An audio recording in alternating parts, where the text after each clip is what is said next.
Okay ready. லைட்டா touch பண்ணுங்க, லைட்டா டச் பண்ணுங்க. அப்படியே தூக்குங்க, ஒண்ணும் பண்ணாது அப்படின்னு அங்க படுபாவி ஒருத்தர் சொல்றான். ஒண்ணும் பண்ணாதா, தூக்குங்க, லைட்டா தூக்குங்க. டச் பண்ணிட்டீங்கம்மா, நீங்க தான் அவ்வளவுதான், தூக்குங்க. இது குத்துது இது ஜஸ்ட் அது பலாப்பழம் சாப்பிட்டுருக்கீங்களா? கடிக்குமா? பலாப்பழம் கடிக்குமா? ஷாரா தூக்கவா? தூக்கு சொல்லும்.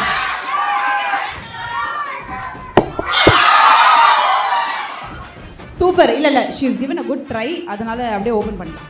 ஏன் இத வச்சிருக்கீங்க? அங்க பாத்தீங்களா, ஒரு சைடு அர்ஜுன் கோமா திரும்பி இருக்காரு, ஒரு சைடு தீபா இந்த சைடு திரும்பி இருக்கீங்க. அப்ப கூட அர்ஜுன் நான் வந்து சேர மாட்டாங்கல்ல? இதுல கூட சேர மாட்டாங்க.